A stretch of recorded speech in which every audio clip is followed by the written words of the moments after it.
பகவத்கீதையில் 5வது சாப்டரில் இப்போ 10வது ஸ்லோகம் பார்க்க போகிறோம். போன ஸ்லோகத்தில் சொன்னார் இல்லையா, நான் தான் செய்கிறேன்னு நினைக்கக்கூடாது அப்படின்னா, அதனால பல கேள்விகள் வருகிறது. அந்த கேள்விக்கான பதிலை தான் கண்ணன் இந்த 10வது ஸ்லோகத்தில் சொல்ல போகிறார். என்னன்னாக்க, என்ன கேள்வி? கர்மயோகத்தை செய்யும் ஒருவன் நான் செய்கிறேன் என்று நினைக்கக்கூடாதுன்னு சொன்னார் இல்லையா. அப்படின்னாக்க இந்த உலக பயனுக்காக கர்மங்களை செய்யலாம் அல்லவா? ஏன்னாக்க நான் செய்கிறேன் என்ற எண்ணம் தான் கூடாது. இப்படி நினைக்கனால என்ன பயன்? அது மட்டும் இல்லை, ஒருத்தன் இவ்வுலகத்தில் இருந்தாலே உடலே ஆத்மாங்கிற தவறான புரிதல் வந்துடும். ஒருத்தன் கீழே விழுந்துட்டாக்க நான் நினைக்கிறேன்னோ நினைக்கலையோ அடிபடத்தான் செய்யும். அது மாதிரி சேத்துல விழறான். நீ நினைக்கிறனால நினைக்காதனால சேரு உன் மேலே படாமல் இருக்க போகிறதா? அது படத்தான் செய்யும். அது தவிர்க்க முடியாது. அதனால் சம்சாரத்தில் இருந்துட்டோமானாலே உடலே ஆத்மாங்கிற எண்ணத்தை தவிர்க்கவே முடியாது. அதாவது தேக ஆத்ம பிரம்மம்னு பேர். பிரம்மம்னா மயக்கம். தேகமும் ஆத்மாங்கிற அந்த மயக்கம் இருக்கத்தான் இருக்கும். இதனால் நாம் செய்யவில்லை என்று அப்படி நினைக்கிறோம் வச்சுக்கோங்க. அதனால் என்ன பயன் அப்படின்னு ஒரு கேள்வி வருது இல்லையா. அதுக்கு தான் கண்ணன் இந்த ஸ்லோகத்தில் பதில் உரைக்கிறார். இப்போ நம்ம அந்த ஸ்லோகம் என்னன்னு பார்க்கலாம். பிரம்மன் யாதாய கர்மாணி சங்கத்யக்த்வா கரோதி யஹ லிப்யதே ந ச பாபேன பத்மபத்ரம் இவாம்பசா.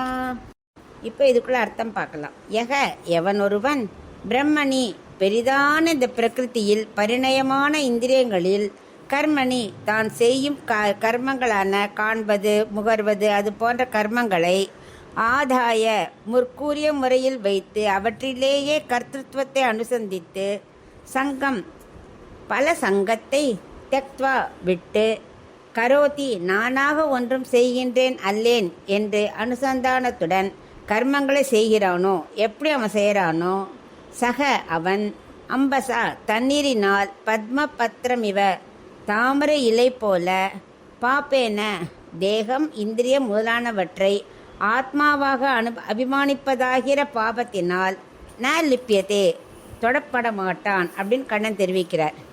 அதாவது முதல்ல என்ன சொல்றார்? பிரம்மண்யாதாய கர்மாணி சங்கம் தியக்த்வா கரோதியக.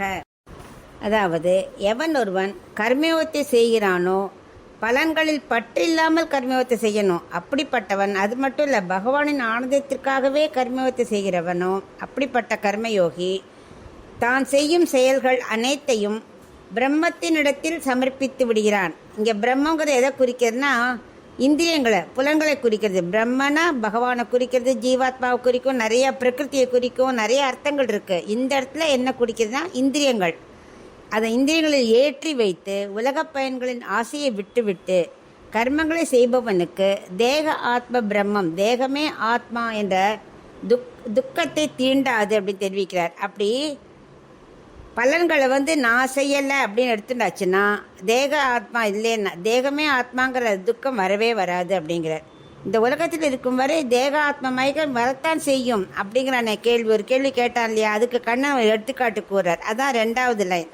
என்ன சொல்றாருன்னா, லிப்யத்தே நச பாப்பேன பத்ம பத்திரம் இவாம்பசா. பத்மபத்திரம் அம்பசா, அம்பசா அப்படிங்கிறார். அதாவது தாமரை இலை தண்ணீர் போல இருக்கணுமா. அப்படி இருந்துட்டாக்க அந்த தண்ணீரில் எப்படி தண்ணியை தாமரை இலையில் ஒட்டுறது இல்லையோ, அதுபோல் உலகத்தில் பிறந்திருக்கும் மனிதர்கள் 2 விதம் இருக்கா. உலகத்தில் தேக ஆத்ம மயக்கத்தில் கஷ்டப்படுபவர்கள் இருப்பா. மற்றவ சம்சாரத்தில் இருந்தாலும் தேக ஆத்ம பிரம்மம் இல்லாமல் தாமரை இலை தண்ணீர் போல இருப்பார்கள். 2 இருக்கா இல்லையா. அப்படி கர்மயோகிக்கு ஆத்மாவை பற்றிய புரிதல் இருப்பதால் அவன் என்ன செய்கிறான்? சம்சாரத்தில் கட்டுப்படுவதே இல்லை. அவன் எப்படி வாழறான்?